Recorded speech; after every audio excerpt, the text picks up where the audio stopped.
بسم الله الرحمن الرحيم. வார்த்தைகளில் சிறந்தது அல்லாஹ்வுடைய வார்த்தை என்றும், வழிகாட்டுதலில் சிறந்தது நபிகள் நாயகம் ஸல்லல்லாஹு அலைஹி வஸல்லம் அவர்களுடைய வழிகாட்டுதல் என்றும், காரியங்களில் மிக மிக கெட்டது மார்க்கங்களில் புதுமைகளை உண்டாக்குவது, ஒவ்வொரு புதுமையான காரியங்களும் வழிகேடுகள் அனைத்தும் உங்களை நரகில் கொண்டு போய் சேர்க்கும் என்று நபிகள் நாயகம் ஸல்லல்லாஹு அலைஹி வஸல்லம் அவர்கள் தங்களுடைய ஒவ்வொரு சொற்பொழிவிலும் இந்த மனித சமூகத்திற்கு நினைவுபடுத்தியதை இந்த நல்ல சந்தர்ப்பத்தில் ஒன்று கூடி இருக்கின்ற உங்களுடைய சிந்தனையிலும் அந்த நபிமொழியை பதிவு செய்து கொள்ள கடமைப்பட்டிருக்கிறேன். எல்லாம் வல்ல அல்லாஹ் ரப்புல் ஆலமீன் இணை வைத்தலை விட்டும், பித்அத்துகள், அனாச்சாரங்கள், மூட பழக்க வழக்கங்களை விட்டும்,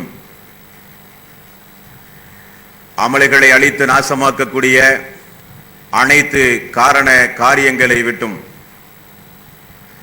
உங்களையும் என்னையும், உங்களது குடும்பத்தாரையும் எனது குடும்பத்தாரையும் காப்பாற்றுவதோடு, புனிதமிக்க இந்த ரமலானுடைய மாதத்தில் நாம் செய்கின்ற இபாதத்துகளின் கூலியை அல்லாஹ் நிறைவாக அந்த மறுமை நாளில் நமக்கு தந்தருளி, அவனுடைய ஏவல் விளக்கல்களை நம்முடைய வாழ்வில் நாம் முழுமையாக பின்பற்றி மரணிக்கின்ற பொழுது முஸ்லீமாகவே மரணித்து மறுமை நாளில் வெற்றி பெறுகின்ற ஒரு கூட்டத்தில் அல்லாஹ் நம் அனைவர்களையும் ஆக்கி அருள் புரிவானாக.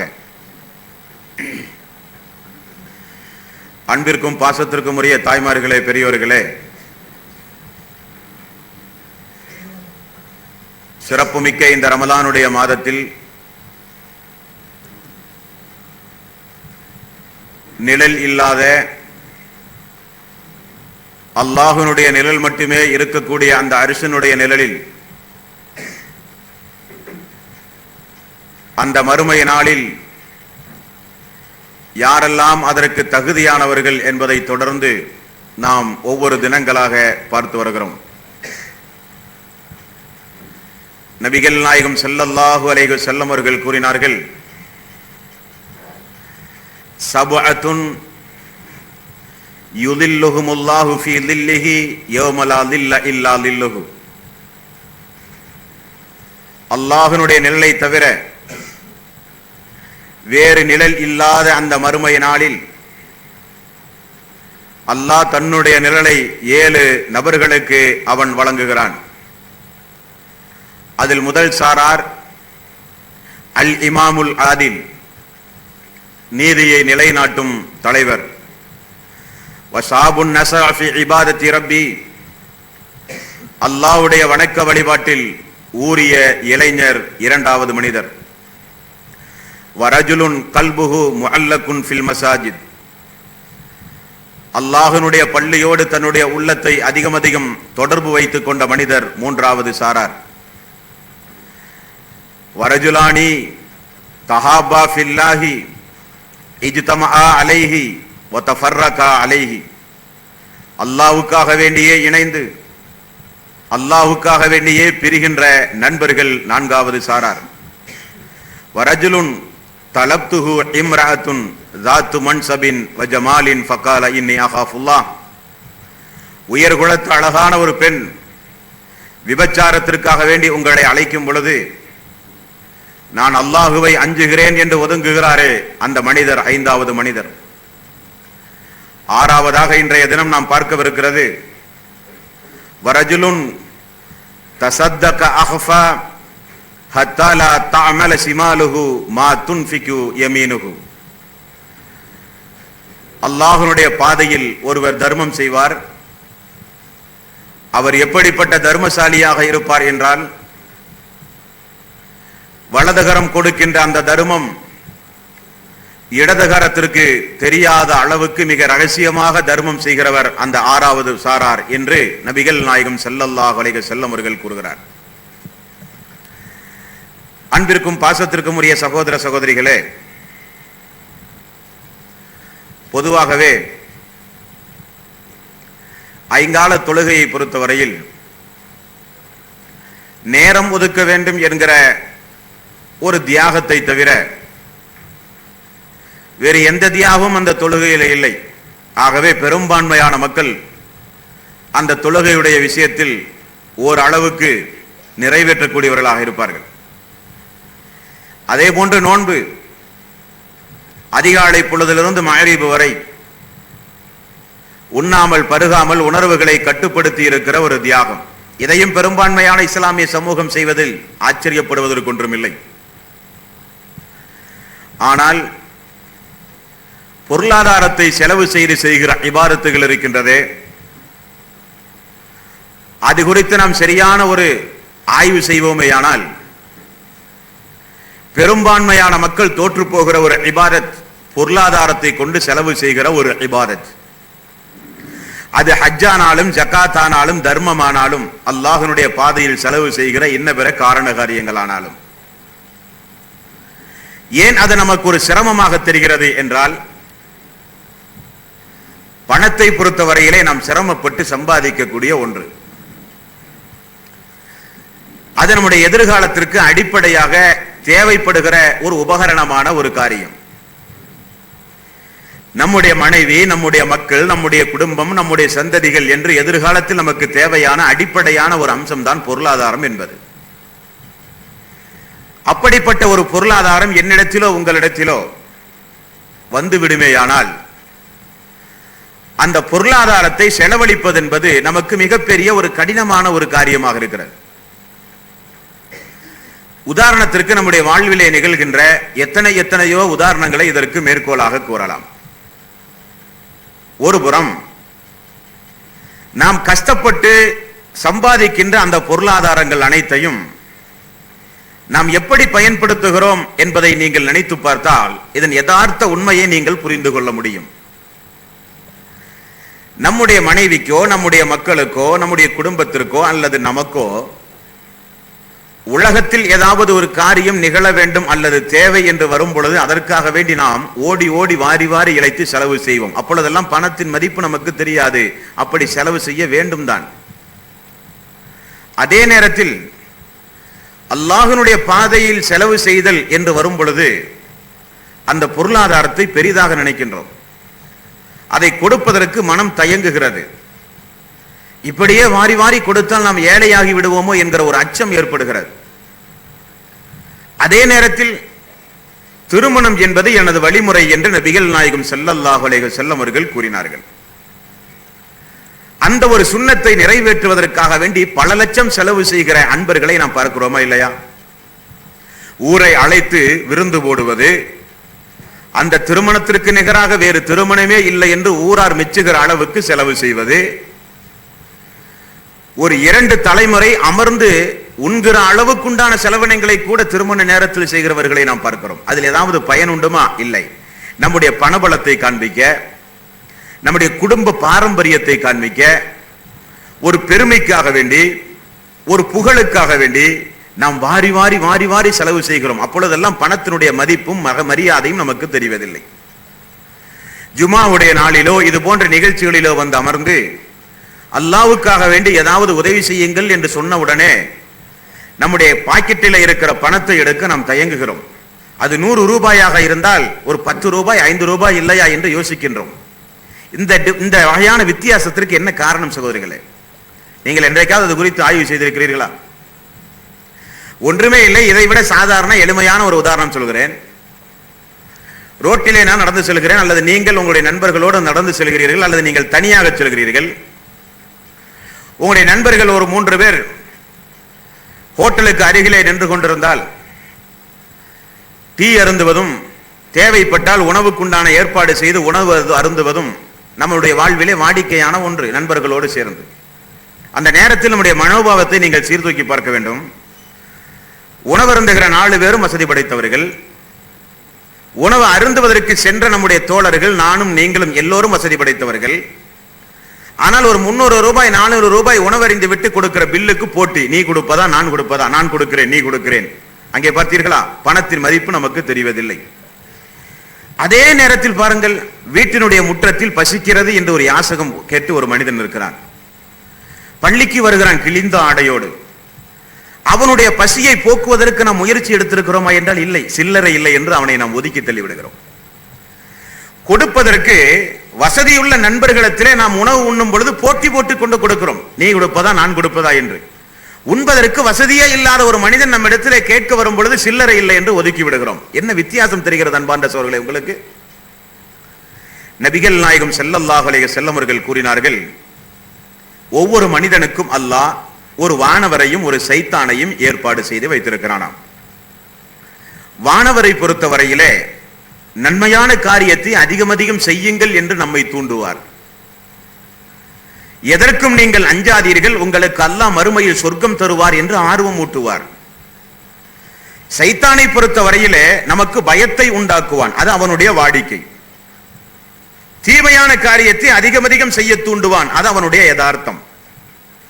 இந்த இரண்டு சாராருக்கு மத்தியில் தான் நம்முடைய வாழ்வின் போராட்டமே துவங்குகிறது அன்பார்ந்த சகோதர சகோதரிகளே.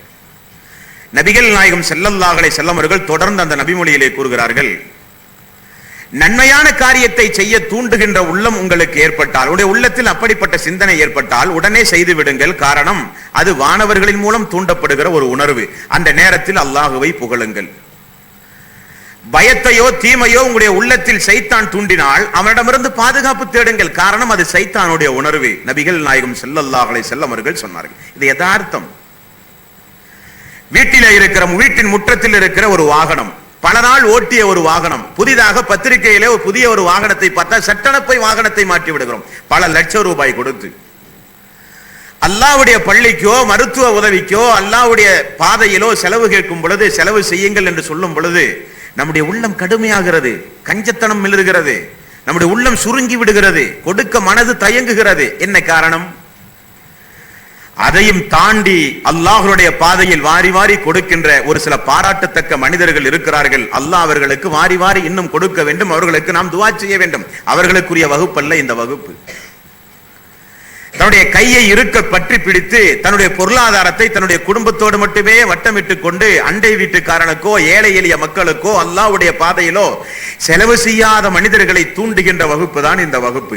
ஆகவேதான் நபிகள் நாயகம் ஸல்லல்லாஹு அலைஹி வஸல்லம் அவர்கள் சொன்னார்கள், தர்மத்தையும் வலியுறுத்துவதோடு அந்த தர்மத்தை ரகசியமாக செய்கிறார்களே அல்லாஹ்வுக்காக வேண்டி, அவர்களுக்கு அரசனுடைய நிழல் உண்டு என்று நபிகள் நாயகம் ஸல்லல்லாஹு அலைஹி வஸல்லம் அவர்கள் கூறினார்கள்.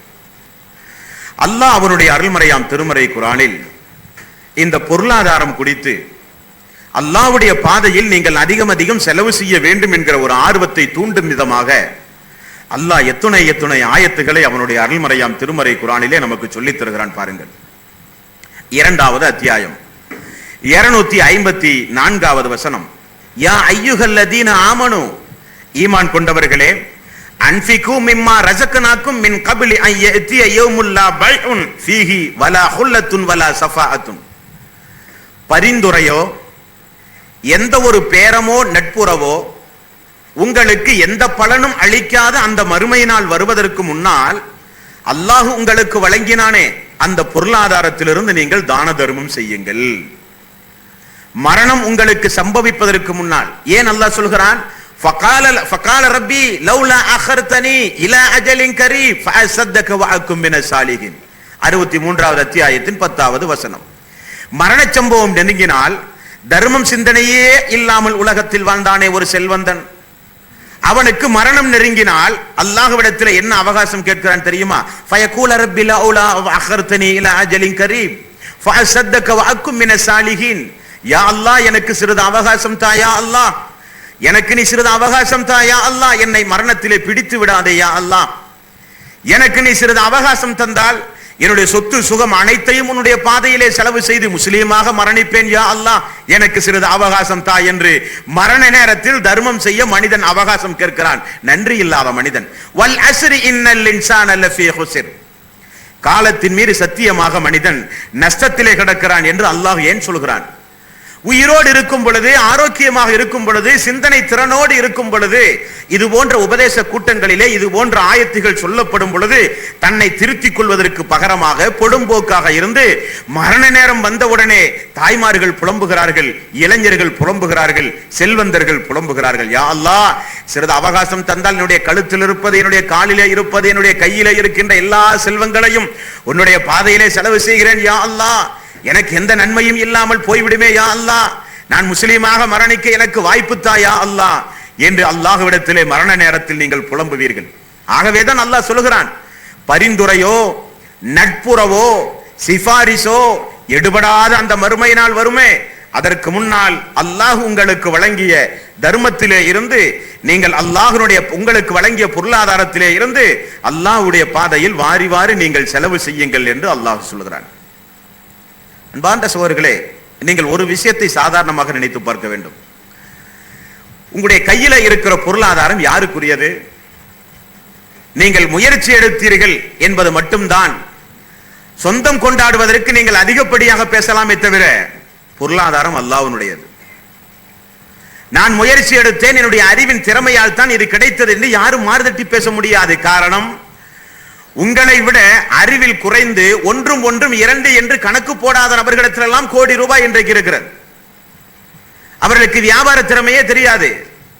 உங்களை விட அறிவில் குறைந்தவர்கள், உங்களை விட கணக்கில் குறைந்தவர்கள், கணக்கு போட தெரியாது. அவரிடத்தில் இன்றைக்கு பல கோடி ரூபாய் எப்படி வந்தது? யார் கொடுத்தார்? அல்லாஹ் கொடுத்திருக்கிறான்.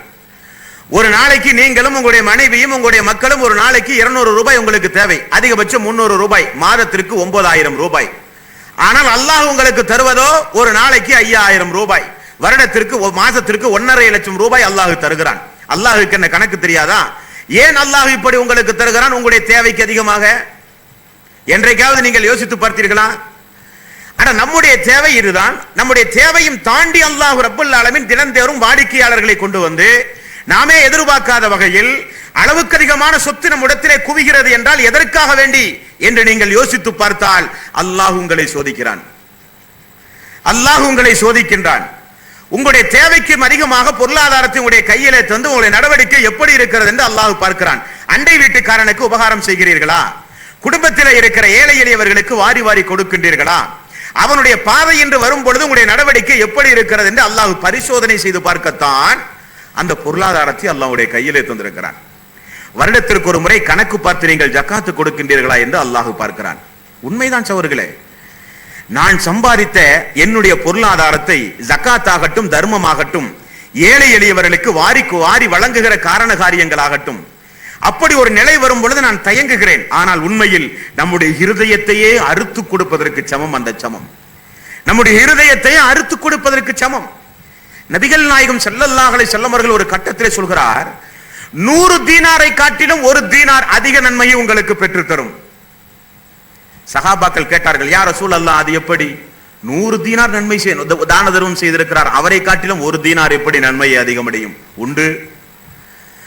100 தீனார் நீங்கள் கொடுக்கும் பொழுது உங்களிடத்தில் அதிகம் செல்வம் இருந்தது. 200 தீனார் உங்களிடத்தில் இருக்க போய்த்தானே 100 தீனார் கொடுத்தீர்கள். இந்த 1 தீனார் கொடுத்தாரு, அவர் எப்படி இருந்தார் தெரியுமா? அவரிடத்தில் உள்ளதே 2 தீனார், ஆனால் 1 அல்லாஹ்வுடைய பாதையிலே கொடுத்து விட்டார். அப்ப அவர் சிறப்புக்குரியவர் தானே. நபிகள் நாயகம் ஸல்லல்லாஹு அலைஹி வஸல்லம் அவர்கள் சொல்கிறார். அன்பிற்குரிய சகோதரர்களே, அல்லாஹ்வுடைய பாதையில் செலவு செய்தல் என்று வரும் பொழுது நம்முடைய உள்ளம் விரிவடைந்திருக்க வேண்டும், தாராள மனதாக இருக்க வேண்டும். அப்பொழுதுதான் நம்மிடமிருந்து உதவிகளை பெற்ற ஏழை எளியவர்கள் நமக்கே அறியாமல் நம்முடைய பொருளாதாரத்திற்காக, நம்முடைய உடல் ஆரோக்கியத்திற்காக, நம்முடைய மறுமை வாழ்க்கைக்காக வேண்டி அவர்கள் அல்லாஹ்விடத்திலே நம்மையும் அறியாமல் நமக்காக வேண்டி பிரார்த்தனை செய்வார்கள், நம்மை நேசிப்பார்கள். அன்பிற்கும் பாசத்திற்கும் உரிய சகோதரர்களே, ஆகவேதான் அல்லாஹ் சொல்கிறான், மறுமை நாள் வருவதற்கு முன்னால் அல்லாஹ்வுடைய பாதையிலே நீங்கள் செலவு செய்யுங்கள் என்று அல்லாஹ் ரப்பல் ஆலமீன் சொல்கிறான். அரசினுடைய நிழல் யாருக்கு? யார் ரகசியமாக செலவு செய்தார்களோ, பகிரங்கமாக இல்லாமல் அல்லாஹ்விடத்தில் மட்டுமே கூலியை எதிர்பார்த்து ரகசியமாக செலவு செய்கிறார்களே, அவர்களுக்கு அரசினுடைய நிழல். 2வது அத்தியாயத்தின் 274வது வசனம், அல்லதீன யுன்ஃபிகூன அம்வாலஹும் பில்லைலி வன்னஹாரி சிர்ரம் வஅலானியத்தன் ஃபலஹும் அஜ்ருஹும் இன்த ரப்பிஹிம். எவர்கள் தங்களுடைய பொருள்களை இரவிலும் பகலிலும் மாறி மாறி மிக மிக ரகசியமாக அல்லாஹ்வுடைய பாதையில் செலவு செய்கிறார்களோ அவர்களுக்கு கூலி ரப்பிடத்தில் நிச்சயமாக அளவுக்கு அதிகமாக உண்டு என்றும் அல்லாஹ் ரப்பல் ஆலமீன் சொல்கிறான். அப்படியானால் அன்பிற்கும் பாசத்திற்கும் உரிய சகோதரர்களே, தர்மம் என்பது இஸ்லாமிய மார்க்கத்தின் மிக முக்கியமான ஒரு பாகம். பொருளாதாரத்தை செலவு அளித்து நாம் செய்கிற இபாதத் மிக மிக முக்கியமான ஒரு பாகம். பொருளாதாரத்தை செலவழிக்காமல் உடல் உழைப்பை மட்டுமே செலவிட்டு செய்கிற இபாதத் ஒன்று, பொருளாதாரத்தை கொண்டு செலவழித்து அதன் மூலம் பெறுகிற இபாதத்துகள் மற்றொன்று. இரண்டிலும் வெற்றி பெற வேண்டும் சகோதரர்களே வசதி படைத்தவர்கள். வசதி இல்லாதவர்களுக்கு அப்படிப்பட்ட கேள்வியே மறுமை நாளில் இல்லை. திக்ரு செய்தாயா, தொழுதாயா, நோன்பு வைத்தாயா, மூன்றே கேள்வி. வசதி படைத்தவருக்கோ எப்படி சம்பாதித்தாய், எப்படி செலவு செய்தாய், தந்த பொருளாதாரத்தை கணக்கு சொல்லி கணக்கு போல பத்திரமாக செலவு செய்த எல்லா கணக்குகளையும் ஒப்படைத்து தான் மறுமையிலே சொர்க்கம் செல்ல முடியும். ஜக்காத்து கொடுத்தாயா, அண்டை வீட்டுக்காரனுக்கு கொடுத்தாயா, ஹஜ்ஜுக்கு சென்றாயா, எவ்வளவு கேள்வி வசதி படைத்தவர்களிடத்தில். வசதி படைத்த பொருளாதாரம் நம்முடைய கையிலே வருகிற பொழுது மிக மிக ஜாக்கிரதையாக இருக்க வேண்டும் என்பர்களே. நான் தான் வசதி படைத்தவன் என்பதற்காக வேண்டி ஏழை எளிய மக்களை வேறு கண் கொண்டு நீங்கள் பார்த்தால் அல்லாஹ்வுடைய கோபத்திற்கும் சாபத்திற்கும் நீங்கள் ஆளாகி விடுவீர்கள். அது வேறு காரியம். அல்லாஹ் தந்தது இந்த பொருளாதாரம் என்பதை நீங்கள் மறந்து விடாதீர்கள். வேதனையாக இருந்தாலும் ஒரு சில நேரங்களில் ஓமைக்காக வேண்டி ஒரு சில சம்பவங்களை பொருத்தமாக இருக்கும் என்பதற்கு நான் சொல்லுகிறேன். கோவையிலே கலவரம் நடந்தது 1997 நவம்பர் மாதம். அதற்கு முன்னால் கோவையிலே பிரபல்யமான வியாபாரிகள் எல்லாம் அல்லாஹ்வுடைய பாதையில் எல்லாம் 5 பைசா கூட கொடுக்க மாட்டார்கள். வேறு வேறு காரியங்களுக்கெல்லாம் தடபுடலான செலவு செய்வார்கள். கலவரம் நடந்தது. இரவு முழுக்க கொள்ளையடித்தார்கள், கடையை தீ வைத்தார்கள், கடைகள் முழுக்க முழுக்க சூறையாடினார்கள். பகலில் என்ன நிலைமைக்கு வசதி படைத்தவர்கள் எல்லாம் ஆளானார்கள் தெரியுமா? அரசாங்கம் கொடுக்கின்ற உதவியை பெறுகிற வரிசையிலே வந்து நின்றார்கள். உடுப்பதற்கு துணி இல்லாமல் வந்து நின்றார்கள். அல்லாஹ்வுடைய ஒரு ஏற்பாடு. ஒரு சுனாமி வந்தாலோ, ஒரு பூகம்பம் வந்தாலோ, ஒரு கலவரம் நடந்தாலோ ஒன்றுமே வேண்டாமே, திடீரென ஒரு மாரடைப்பு வந்தால் நீ சம்பாதித்த பொருளாதாரத்தை நீங்கள் அனுபவிக்க முடியுமா? எவ்வளவு வசதி படைத்த சகோதரர்கள் இருக்கிறார்கள், நிம்மதியாக உண்ண முடியாது. எல்லா நோய்களும் உடம்பிலே உண்டு. அதிகாலை பொழுது 4:30 மணிக்கெல்லாம் எழுந்து 2 மணி நேரம் நடக்க வேண்டும் என்று மருத்துவர் சொல்லுவார். நடப்பார். விடிய காலம் எழுந்து பார்க்கிறீர்கள். யார் அவர்கள் எல்லாம்? வசதி படைத்தவர்கள். நிம்மதியோடு உறக்கம் இல்லை. நாமெல்லாம் எந்த அளவுக்கு சாதாரணமாக நினைத்ததையெல்லாம் உண்ணுகிறோமோ அதை உண்ணக்கூட அவர்களால் முடியவில்லை. உண்ண முடியாது, அனுபவிக்க முடியாது, உறங்க முடியாது, ஓய்வெடுக்க முடியாது. இப்படி ஒரு சாராரை அல்லாஹ் ஆக்கி வைத்திருக்கிறான். எதற்காக வேண்டி? கொடுத்த பொருளாதாரத்தை இதே போல நோய்வாய்ப்பட்டோ, ஆடை கிழிந்தோ, குளிரிலோ, நடுநடுங்கியோ, வீடு இல்லாமலோ, உணவில்லாமலோ, நோயின் காரணமாகவோ நம்மிடத்திலே உதவி கேட்டு வரும் பொழுது உதாசீனப்படுத்தினோமே, அல்லாஹ் நினைத்தால் இப்படி எல்லாம் செய்வான். ஒன்றுமில்லாமல் ஆக்குவான், அல்லது கொடுத்து அனுபவிக்க முடியாமல் ஆக்குவான். 2 நிலையிலிருந்தும் அல்லாஹ் நம்மை காப்பாற்ற வேண்டும். அப்ப அல்லாஹ் ரப்பல் ஆலமீன் திருக்குர்ஆனிலே நம்மை ஆர்வமூட்டும் முகமாக எப்படியெல்லாம் அல்லாஹ் வினாக்களை தொடுக்கிறான் பாருங்கள். 9வது அத்தியாயத்தின் 111வது வசனம். இந்த வசனத்தில் அல்லாஹ் ரப்பல் ஆலமீன் கேட்கிறான், இன்னல்லாஹ் அஸ்தரா மினல் முஃமினீன அன்ஃபுஸஹும் வ அம்வாலஹும் பிஅன்ன லஹுமுல் ஜன்னah. அல்லாஹ் தன்னுடைய வசதி படைத்த அடியார்களோடு ஒரு வியாபாரம் நடத்துகிறான். இந்த இடத்தில் என்ன வியாபாரம்? உலகத்திலே நாம் நடத்துகிற வியாபாரத்தை போல அல்ல. உலகத்திலே நாம் வியாபாரம் நடத்தும் பொழுது அந்த வியாபாரத்திலே குறைந்த நஷ்டம் லாபம் இருக்கலாம், அல்லது ஒரு சில நேரங்களிலே லாபமே இல்லாமல் இருக்கலாம், அல்லது ஒரு சில நேரங்களில் பெருத்த நஷ்டம் ஏற்படலாம், அல்லது ஏமாற்றம் கூட அடையலாம். ஆனால் அல்லாஹ் நடத்துகிற இந்த வியாபாரத்தில் லாபம் மட்டுமல்ல, இரட்டிப்பு கூலி உண்டு. ஆனால் அல்லாஹ் சொல்கிறான், நான் தயார் அந்த வியாபாரத்திற்கு, நீங்கள் தயாரா என்று அல்லாஹ் கேட்கிறான். இந்த வியாபாரத்தில் இடம்பெறுகிற பொருள் என்ன? நீங்கள் தயார் என்றால் உங்களிடத்தில் இருக்கிற பொருளாதாரம் உங்களுடைய உயிர். அல்லாஹ்விடத்தில் இருப்பது சொர்க்கம். இதுதான் வியாபாரத்தினுடைய பொருள். நீங்கள் அதை தர தயார் என்றால் நான் இதை தயார். இன்னல்லாஹ் அஸ்தரா மினல் முஃமினீன அன்ஃபுஸஹும் வ அம்வாலஹும் பிஅன்ன லஹுமுல் ஜன்னah. என்னிடத்தில் சொர்க்கம் உண்டு, உங்களிடத்திலே பொருளாதாரம் உங்களுடைய உயிரும் உண்டு. அதை நீங்கள் தந்தால் இதை நான் தருவேன் என்று அல்லாஹ் சொல்கிறான். கொடுக்க சஹாபாக்கள் தயாரானார்கள், நாம் தயாராக இல்லை. ஆகவேதான் அல்லாஹ் ரலியல்லாஹு அன்ஹு வரது அன்ஹு, நான் அவர்களை பொருந்திக் கொண்டேன், அவர்கள் என்னையும் பொருந்திக் கொண்டார்கள் என்று அல்லாஹ் சொல்ல என்ன காரணம்? அவர்கள் எல்லா பேரத்திற்கும் தயாரானவர்கள், எல்லா காரணகாரியங்களுக்கும் அவர்கள் தயாரானவர்கள். அல்லாஹ் ஒன்றை செய் என்று சொல்ல தூண்டினாலோ, செய்ய வேண்டும் என்று அல்லாஹ் கட்டளையிட்டாலோ உடனடியாக செய்துவிட்டு தான் அவர்கள் இல்லமே திரும்புவார்கள். உதாரணத்திற்கு எத்தனையோ சம்பவங்கள் பின்னால் உண்டு. அல்லாஹ் கேட்கிறான், இன்னல்லாஹ் அஸ்தரா மினல் முஃமினீன அன்ஃபுஸஹும் வ அம்வாலஹும் பிஅன்ன லஹுமுல் ஜன்னah. பொருளாதாரத்தையும் உயிரையும் நீங்கள் எனக்கு தந்தால் நான் தருவேன் உங்களுக்கு சொர்க்கம் என்று அல்லாஹ் வியாபாரம் பேசுகிறான். நம்மில் எத்தனை பேர் இதற்கு தயார்? தயாரான எத்தனையோ சகோதரர்கள் உண்டு. வாரி வாரி அல்லாஹ்வுடைய பாதையிலே செலவு செய்கிற சகோதரர்கள். அவர்களுக்கு அல்லாஹ் அரிசனுடைய நிழல் மட்டுமல்ல, சொர்க்கத்தின் உன்னதமான அந்தஸ்தை அவர்களுக்கு அல்லாஹ் வழங்க வேண்டும். அப்படிப்பட்ட நல்லுள்ளம் படைத்தவர்களை இந்த உலகத்தில் அல்லாஹ் அதிகமாக்க வேண்டும். அது வேறு காரியம். அல்லாஹ் கேட்கிறான். 57வது அத்தியாயத்தின் 11வது வசனம். இந்த வசனத்தில் அல்லாஹ் சொல்கிறான், மன்தல்லதி யுக்ரிதுல்லாஹ கர்தன் ஹஸனன் ஃபைலாயிஃபஹு லஹு வலஹு அஜ்ருன் கரீம். அல்லாஹ் கேட்கிறான், வசதி படைத்தவர்களிடத்திலே கேட்கிறான், கொடு கொடு கொடு என்று எத்துணை ஆயத்துக்கள் நிரத்தி அவர்களை தூண்டினாலும் அவர்கள் சிறிது தயங்குவதை பார்த்து அல்லாஹ் சொல்கிறான், சரி போகட்டும், அல்லாஹ்வாகிய எனக்கு கடன் தருகிறவர் உங்களில் யார்? இந்த இடத்திலே மிகப்பெரிய ஒரு செல்வந்தர் இங்கே வந்து நின்று கொண்டு, இங்கிருந்து எனக்கு அந்த எக்மோர் செல்ல வேண்டும், இங்கிருந்து தாம்பரம் செல்ல வேண்டும், ஒரு 1000 ரூபாய் எனக்கு கடன் தாருங்கள், நாளை தருகிறேன் என்றால் நம்ம போட்டி போட்டு கொண்டு கொடுப்போம். காரணம், ஒரு செல்வந்தர், கேட்காதவர் என்றைக்கோ வந்து கேட்கிறார்.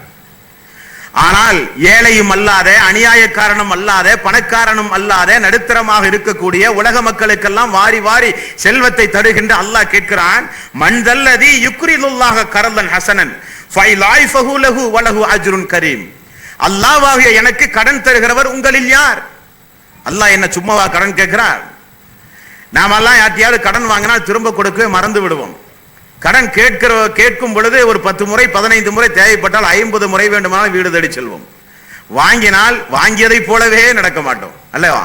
திரும்ப கேட்டால் நாம் அடாவடித்தனங்களில் ஈடுபடக்கூட நாம் தயார். ஆனால் அல்லாஹ் சொல்கிறான், எனக்கு கடன் தர யார் உங்களில் தயார்? அல்லாஹ் ரப்புல் ஆலமீன் கேட்கிறான். 2வது அத்தியாயத்தின் 245வது வசனம். மன்தல்லதி யுக்ரிதுல்லாஹ கர்தன் ஹஸனன் ஃபைலாயிஃபஹு லஹு அல்ஆஃபன் கஸீரா. அல்லாஹ்வுக்கு அழகிய கடன் கொடுப்பவர் யார்? அல்லாஹ்வுக்கு அழகிய கடன் கொடுக்கக்கூடியவர் யார்? அன்பார்ந்த சகோதரர்களே, இந்த ஆயத்து இறங்கிய உடனே அபூ தஹ்தா ரலியல்லாஹு அன்ஹு அவர்கள் சபையிலே இதேபோல் எழுந்து மஸ்ஜித் நபவியிலே எழுந்தார். யா ரசூலல்லாஹ், அல்லாஹ் எங்களிடத்திலவா கடன் கேட்கிறான்? ஆமாம், அல்லாஹ் உங்களிடத்தில் தான் கடன் கேட்கிறான். யா ரசூலல்லாஹ், கையை நீட்டுங்கள். அல்லாஹ்வுடைய தூதர் கையை நீட்டினார். அபூ தஹ்தா ரலியல்லாஹு அன்ஹு அவர்கள் அல்லாஹ்வுடைய தூதருடைய கையை பிடித்து சொன்னார், யா ரசூலல்லாஹ், அல்லாஹ் எங்களிடம் கடன் கேட்டிருக்கிறான். என்னிடத்தில் 600 பேரித்தம் பல மரக்கனிகள் கொண்ட ஒரு தோட்டம் உண்டு. அந்த தோட்டத்தை அல்லாஹ்வுடைய பாதையில் நான் அல்லாஹ்வுக்கு கடன் கொடுத்து விட்டேன் என்றார். நேராக வீட்டுக்கு சென்றார். தோட்டத்தில் தான் அவருடைய உம்மு தஹதா என்ற அவருடைய மனைவியும் மகனும் தோட்டத்தில் தான் சிறிய ஒரு வீடு எடுத்து தங்கி இருந்தார்கள். உம்மு தஹதாவே என்று அழைத்தாராம். இதோ கட்டுப்பட்டேன் கணவரே என்றாராம் மனைவி. நான் அல்லாஹ் நம்மிடத்திலே கடன் கேட்டிருக்கிறான், ஆகவே நம்முடைய தோட்டத்தை அல்லாஹ்வுடைய பாதையில் நான் கடன் கொடுத்து விட்டேன் என்று சொல்லி மனைவியை அழைத்து கொண்டு சென்று விட்டாராம். நம்மில் எத்தனை பேர் தயார் அல்லாஹ்வுக்கு கடன் கொடுக்க? நம்மில் எத்தனை பேர் தயார் அல்லாஹ்வுக்கு கடன் கொடுக்க? அல்லாஹ் வெறுமனே கேட்கவில்லை. அல்லாஹ் சொல்கிறான், சூரத்துல் பக்ரா 245வது வசனத்தில் அல்லாஹ் ரப்புல் ஆலமீன் சொல்கிறான், நீங்கள் எனக்கு கடன் தந்தால் அதை உங்களுக்கு நான் பன்மடங்காக பெருக்கி தருவேன். என் மீது உங்களுக்கு நம்பிக்கை இல்லையா? நான் என்ன வாக்கு மோசடி செய்யக்கூடியவனா? சொல்வதற்கு நேர் மாறாக நடக்கக்கூடியவனா? நான் தருகிறேன் உங்களுக்கு பன்மடங்காக பெருக்கி என்று சொல்லுகிறான். அதில் நமக்கு சிறிது தயக்கம் ஏற்பட்டால் சூரத்துல் பக்ரா 2வது அத்தியாயத்தின் 261வது வசனத்தில் ஒரு ஓமையின் மூலம் அல்லாஹ் ரப்புல் ஆலமீன் சொல்கிறான், மஸலுல் லதீன யுன்ஃபிகூன அம்வாலஹும் ஃபீ ஸபீலில்லாஹி கமஸலி ஹப்பத்தின் அன்பதத் சப்அ ஸனாபில ஃபீ குல்லி சுன்பலத்தின் மிஅத ஹப்பத். நிச்சயமாக அல்லாஹ்வுடைய பாதையில் யார் கடன் கொடுக்கிறார்களோ அவர்களுக்கு அல்லாஹ் ஒரு ஓமையை சொல்கிறான். எப்படிப்பட்ட ஓமை?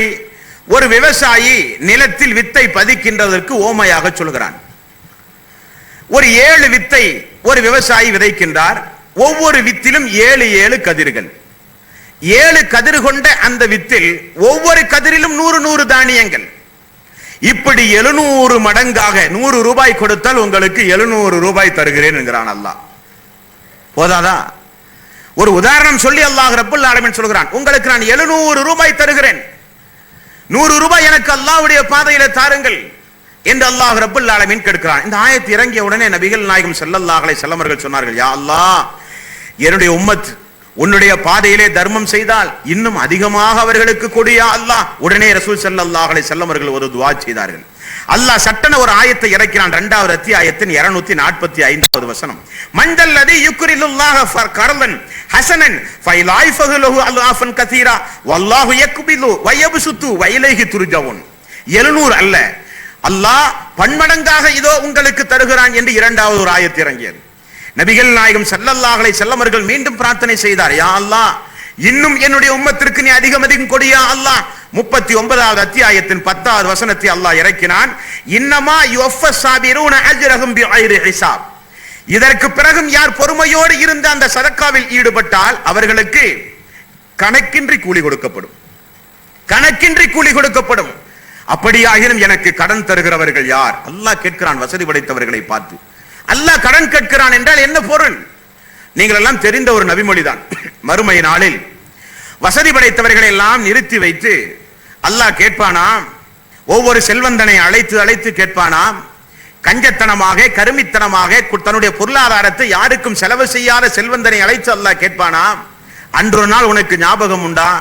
குளிரான நேரத்தில் கிழிந்த ஆடையோடு உன்னிடத்திலே வந்தேனே, எனக்கு மாற்று ஆடை கேட்டு வந்தேனே, எனக்கு நீ ஆடை தந்தாயா?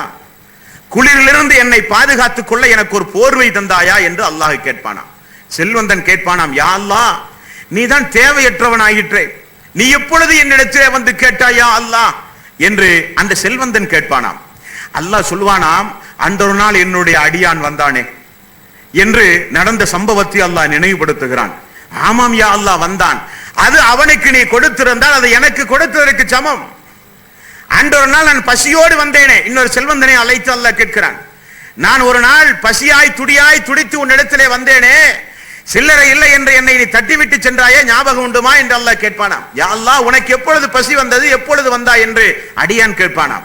அன்றொரு நாள் என்னுடைய அடியான் வந்தானே பசியோடு, அது நான் வந்ததற்கு சமம், நீ கொடுத்திருந்தால் அது எனக்கு தந்ததற்கு சமம். அதுதான் அல்லாஹ் கடன் கேட்கிறான். தாருங்கள், நான் பத்திரமாக பாதுகாத்து திரும்ப தருவேன்.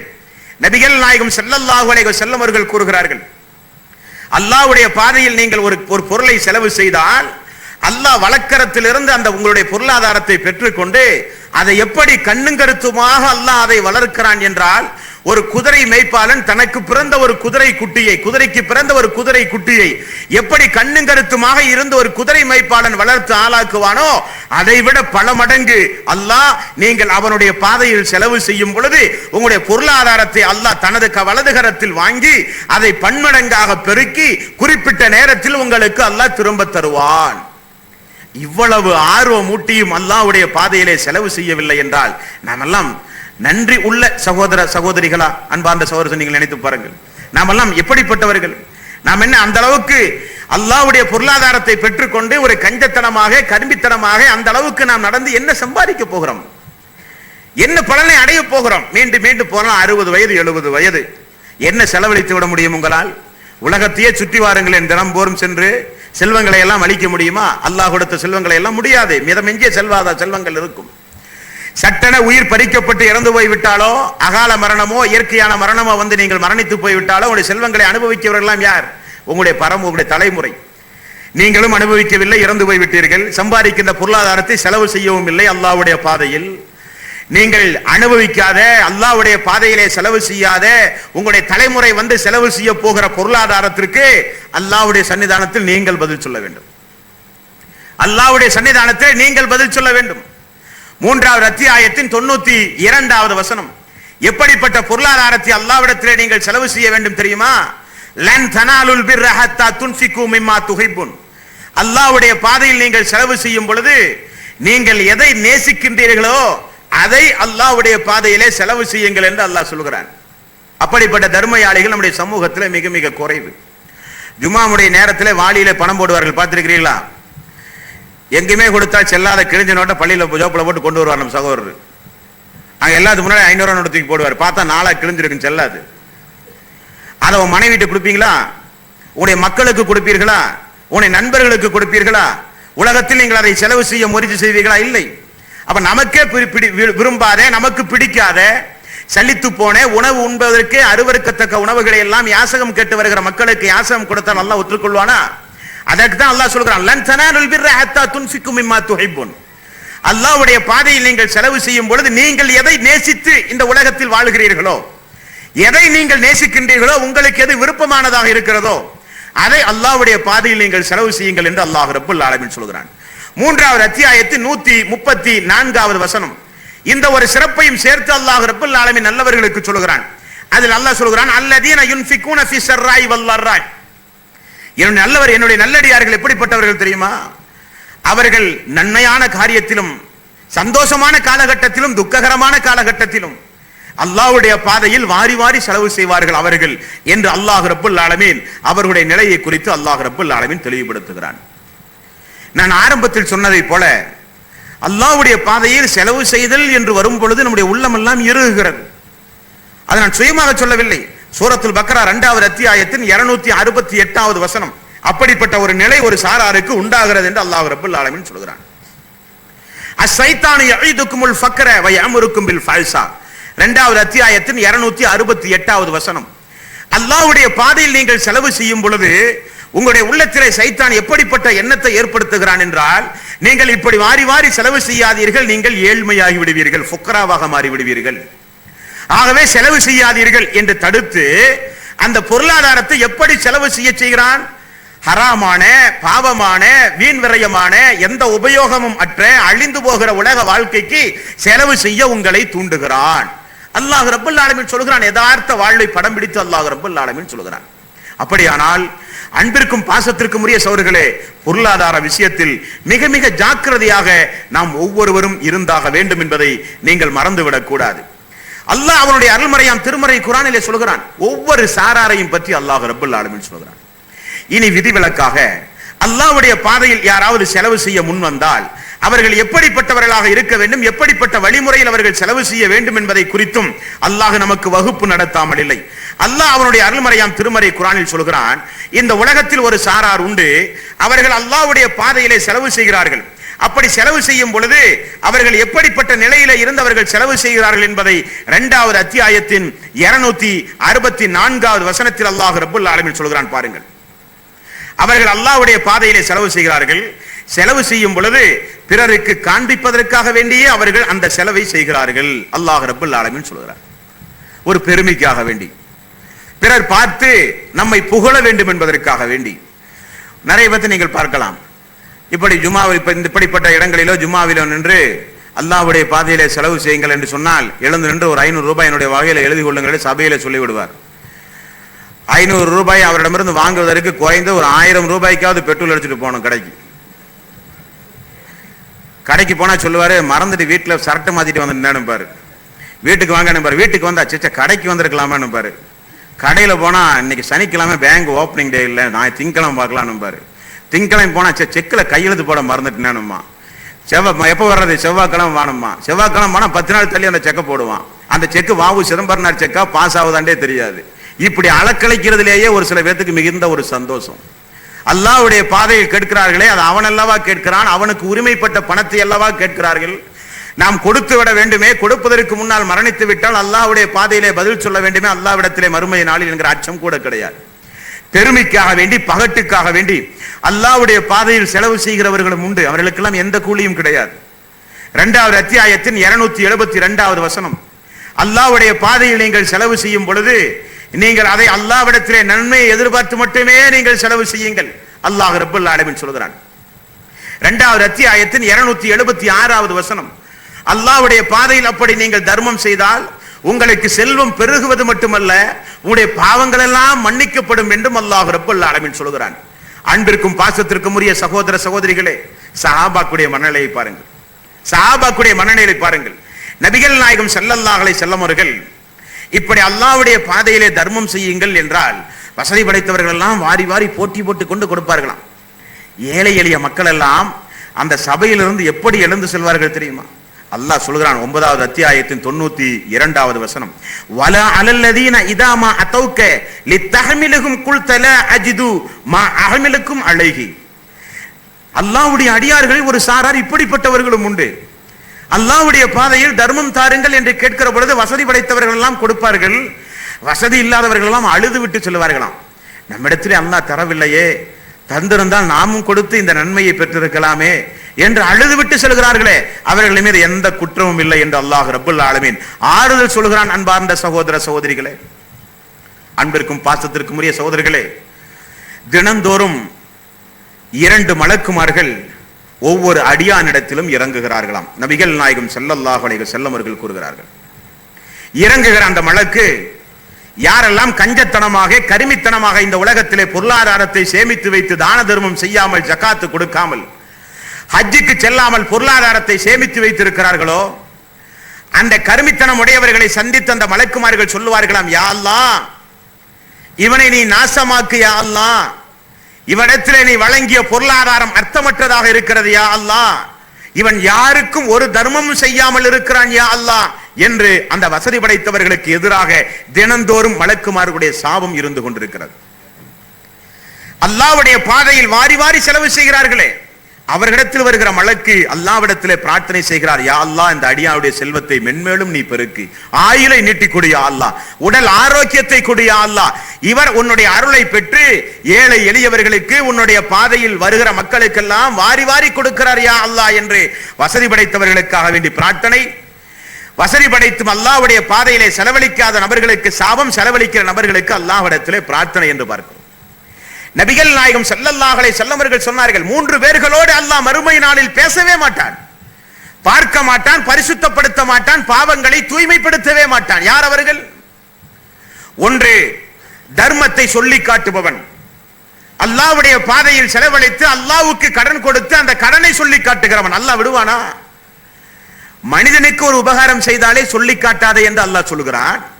அல்லாஹ்வுடைய பாதையை செலவு செய்வது என்பது அவனுக்கு நீங்கள் கடன் கொடுத்ததை போல, நான் அல்லாஹ்வுக்கு கடன் கொடுத்தேன், அல்லாஹ்வுக்கு கடன் கொடுத்தேன் என்று பெருமை அடித்தான். அல்லாஹ் விடுவானா? உன்னை நான் பார்க்க மாட்டேன் மறுமை நாளில். நான் கொடுத்த பணத்தை எனக்கு கடனாகத்தான் நான் உனக்கு திரும்ப தருவேன், பன்மடங்காக 700 மடங்காக கணக்கின்றி உன்னுடைய பாவங்களை மன்னிப்பேன், பெருகச் செய்வேன், பொருளாதாரத்தை பத்திரமாக திரும்ப தருவேன் என்றெல்லாம் சொல்லித்தானே வாங்கினேன். ஏன் பெருமை அடித்தாய்? கொடுத்தேன் கொடுத்தேன் என்று ஏன் ஆம்பாவத்தால் பெருமை அடித்தாய்? உன்னை பார்க்க மாட்டேன், நான் உன்னுடைய பாவத்தை நான் மன்னிக்க மாட்டேன், உன்னுடைய கருணை கண் கொண்டு இந்த நாளில் நான் பார்க்க மாட்டேன் என்று அல்லாஹ் மறுமை நாளில் சொல்லிவிடுவான். 2வது சார் யாரா தெரியுமா? தன்னுடைய கீழாடையை தரையிலே உரசுகின்ற அளவுக்கு ஆடையை அணிந்து நடந்தானே அவன். 3வது வாயை எடுத்தாலே பொய் சத்தியம் போட்டு வியாபாரம் செய்கிறவன். வியாபாரம் செய்கிற பொழுது வருகிற வாடிக்கையாளரை ஏமாற்றும் முகமாக பொய் சத்தியம் போடுவது. சத்தியம் போட்டால் வருகிற வாடிக்கையாளர் நம்மை முழுமையாக நம்புவார். அந்த நம்பிக்கையை பயன்படுத்தி ஏமாற்றுவது, மோசடித்தனம் பண்ணுவது, பொய் சத்தியம் போட்டு வியாபாரம் செய்வது. அல்லாஹ் மறுமையில் பரிசுத்தப்படுத்துவானா உங்களை? அல்லாஹ் மறுமையில் உங்களை பார்ப்பானா? அல்லாஹ் மறுமையில் உங்களை கருணை கண் கொண்டு பார்ப்பானா? நடக்காது. அன்பார்ந்த சகோதரர்களே, எச்சரிக்கையாக இருக்க வேண்டும். நபிகள் நாயகம் ஸல்லல்லாஹு அலைஹி வஸல்லம் அவர்கள் கூறினார்கள், மறுமை நாளில் அல்லாஹ்வுடைய பாதையில் செலவழிக்காத ஒவ்வொரு செல்வந்தனும் எப்படி நிறுத்தப்படுவான் என்றால், அவனுடைய வயிறு மிகப்பெரிய மாளிகை அளவுக்கு அல்லாஹ் மாற்றி விடுவானாம். சுப்ஹானல்லாஹ். அவனுடைய வயிறு மிகப்பெரிய ஒரு மாளிகை அளவுக்கு அல்லாஹ் மாற்றி விடுவானாம். நீங்கள் பார்ப்பீர்கள், நபிகள் நாயகம் ஸல்லல்லாஹு அலைஹி வஸல்லம் அவர்கள் சொல்கிறார்கள், நீங்கள் பார்ப்பீர்கள் அந்த மறுமை நாளில் ஒரு செல்வந்தன் கொண்டு வரப்படுவான். ஏழை எளியவர்களுக்கு வாரி வழங்காத செல்வந்தன், அல்லாஹ்வுடைய பாதையில் ஜக்காத்து கொடுக்காத செல்வந்தன், வசதி இருந்தும் ஹஜ்ஜுக்கு செல்லாத செல்வந்தன், ஏழை எளியவர்களுக்கு அண்டை வீட்டாருக்கு பசியோடு வந்தவர்களுக்கு வாரி வாரி கொடுக்காத ஒரு செல்வந்தன், அவனுடைய வீடு, அவனுடைய வயிறு மிகப்பெரிய ஒரு மாளிகை போல அல்லாஹ் மாற்றி விடுவானாம். அவருடைய வயிற்றை நீங்கள் எட்டி பார்த்தால் நீங்கள் பார்த்திராத, கற்பனை கூட செய்திராத மிகப்பெரிய விஷ ஜந்துக்கள் எல்லாம் அவனுடைய வயிற்றிலே அங்குமிங்குமாக போய்கொண்டே இருக்கும். அவனுடைய கழுத்திலே மிகப்பெரிய ஒரு பாம்பு சுற்றப்பட்டு இருக்கும். அந்த பாம்பு அல்லாஹ் அவனுக்கு தீர்ப்பு சொல்லுகிற வரை அந்த மறுமை நாளில், நான் தான் நீ சேமித்து வைத்த சொத்து, நான் தான் நீ சேமித்து வைத்த நகைகள், நான் தான் நீ சேமித்து வைத்த ஏழை எளியவர்களுக்கு பயன்படாத சொத்து என்று சொல்லி அவனை கடித்துக் கொண்டே இருக்குமா. மறுமை நாளில் நம்முடைய தலைக்கு மேல் சூரியன் கொண்டு வரப்பட்டு அந்த மறுமை நாளில் அல்லாஹ் நம்மை எப்பொழுது விசாரிப்பான், சீக்கிரம் நமக்கு தீர்ப்பு சொல்வான் என்பதே மிகப்பெரிய ஒரு அவல நிலை. அதிலும் கழுத்தில் ஒரு பாம்பு சுற்றப்பட்டு அந்த பாம்பு நம்மை வேதனை செய்கிறது என்றால் அப்படிப்பட்ட ஒரு பொருளாதாரம் நமக்கு தேவையா சகோதரர்களே? தேவையா?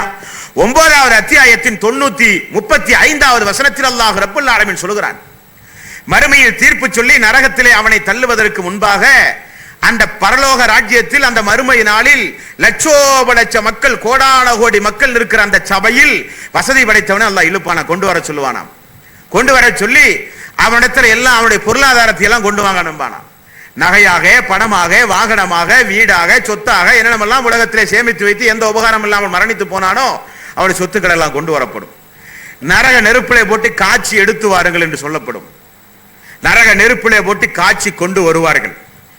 எல்லா மனிதர்களும் சூழ நின்று பார்க்க அல்லாஹ் ரப்பல் ஆலமீன் நரக நெருப்பிலே தீர்ப்பு சொல்லி அவனை அனுப்புவதற்கு முன்பாக திடலிலே போட்டு கொடுக்கிற தண்டனையை பாருங்கள்.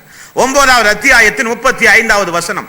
யௌம யுஹ்மா அலைஹா ஃபீ நாரி ஜஹன்னம ஃபதுக்வா பிஹா ஜிபாஹுஹும் வ ஜுனூபுஹும் வ லுஹூருஹும் ஹாதா மா கனஸுதும் லி அன்ஃபுசிக்கும் ஃபதுகு மா குன்தும் தக்னிஸூன். அவற்றை நரக நெருப்பிலே போட்டு காட்சி அவனுடைய நெற்றியிலே ஒரு சூடு, அவனுடைய விலாப்புறத்திலே ஒரு சூடு. இதுதான் அல்லாஹ்வுடைய பாதையிலே சேமித்து வைத்து நீ செலவழிக்காத சொத்து, இதா சுவைத்துப்பார் சுவைத்துப்பார் என்று சொல்லி அவனுடைய நெற்றியிலும் விலாப்புறங்களிலும் நாளை மறுமையில் அல்லாஹ் ரப்பல் ஆலமீன் காய்த்து சூடு போடுவான் என்று சொல்கிறானே. அப்படிப்பட்ட செல்வம் நமக்கு தேவையா சோர்களே? அப்படிப்பட்ட செல்வம் நமக்கு தேவையா? செல்வம் நமக்கு இருந்தால் அது அல்லாஹ்வுடைய அருள். செலவழிக்க வேண்டிய முறைப்படி செலவழித்தால், செலவழிக்காதவனுக்கு அது மிகப்பெரிய ஒரு சோதனை என்பதை நீங்கள் மறந்து விடாதீர்கள். ஏதோ நான் தான் சம்பாதித்தேன், நான் எனக்குத்தான் வசதி இருக்கிறது என்பதற்காக வேண்டி நீங்கள் இந்த உலகத்தில் நடந்தால் அல்லாஹ் உங்களை விடமாட்டான். ஜாக்கிரதையாக நீங்கள் இருங்கள். அதைத்தான் நபிகள் நாயகம் ஸல்லல்லாஹு அலைஹி வஸல்லம் அவர்கள் சொன்னார்கள். வரஜுலுன், இன்னொரு மனிதர், அரசனுடைய நிழலில் இன்னொரு மனிதர் யார் என்றால் தஸத்தக அஹ்ஃபா ஹத்தா லா தஅலம ஷிமாலுஹு மா துன்ஃபிகு யமீனுஹு. அவர் அல்லாஹ்வுடைய பாதையிலே செலவு செய்வார். எப்படி? யாருக்குமே தெரியாது. மிக மிக ரகசியமாக வலது கை கொடுப்பது இடது கைக்கு தெரியாது என்ற ஓமையோடு நபிகள் நாயகம் ஸல்லல்லாஹு அலைஹி வஸல்லம் அவர்கள் சொல்கிறார்கள். அப்படிப்பட்ட நல்லவர்களாக நாம் மாற வேண்டாமா அன்பார்ந்த சகோதரர்களே? ஆகவேதான் மீண்டும் உங்களுக்கு நான் நினைவுபடுத்துகிறேன். இன்னல்லாஹ அஸ்தரா மினல் முஃமினீன அன்ஃபுஸஹும் வ அம்வாலஹும் பிஅன்ன லஹுமுல் ஜன்னah. சொர்க்கத்தை அல்லாஹ் ரப்பல் ஆலமீன் தர தயாராக இருக்கிறான். வசதி படைத்தவர்களாகிய நாம் அல்லாஹ்வுடைய பாதையில் நம்முடைய பொருளாதாரத்தையும் தேவை ஏற்பட்டால் நம்முடைய உயிரையும் கொடுத்தால் அல்லாஹ் சொர்க்கத்தை தர தயாராக இருக்கிறான். ஆகவே அன்பார்ந்த சகோதர சகோதரிகளே, நம்மிடத்தில் இருக்கிற பொருளாதாரம் நம்முடையதல்ல, அது அல்லாஹ்வுக்கு சொந்தமானது. இந்த பொருளாதாரத்தை சம்பாதிக்க நாம் முயற்சி எடுத்திருக்கிறோமே தவிர அதற்கு சொந்தக்காரன் அல்லாஹ் என்பதை நீங்கள் மறந்து விடாதீர்கள். அல்லாஹ் நினைத்தால் எப்படிப்பட்ட செல்வந்தனையும் நடுரோட்டிலே கொண்டு வந்து நிறுத்தி விடுவான்.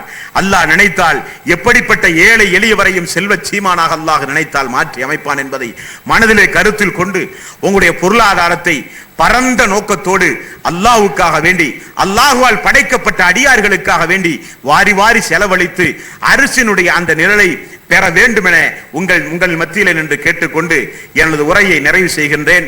இன்ஷா அல்லாஹ் நாளைய தினம் அரசினுடைய மற்றொரு சாரார் உண்டு. அத்தோடு அரசினுடைய நிழல் முடிவடைகிறது. நாளைய தினம் அரசினுடைய அந்த இன்னொரு சாரார் யார் என்பதை இன்ஷா அல்லாஹ் நாம் பார்ப்போம். வா ஆகிரு தவானா அனில் ஹம்துலில்லாஹி ரப்பில் ஆலமீன். அஸ்ஸலாமு அலைக்கும் வரஹ்மத்துல்லாஹி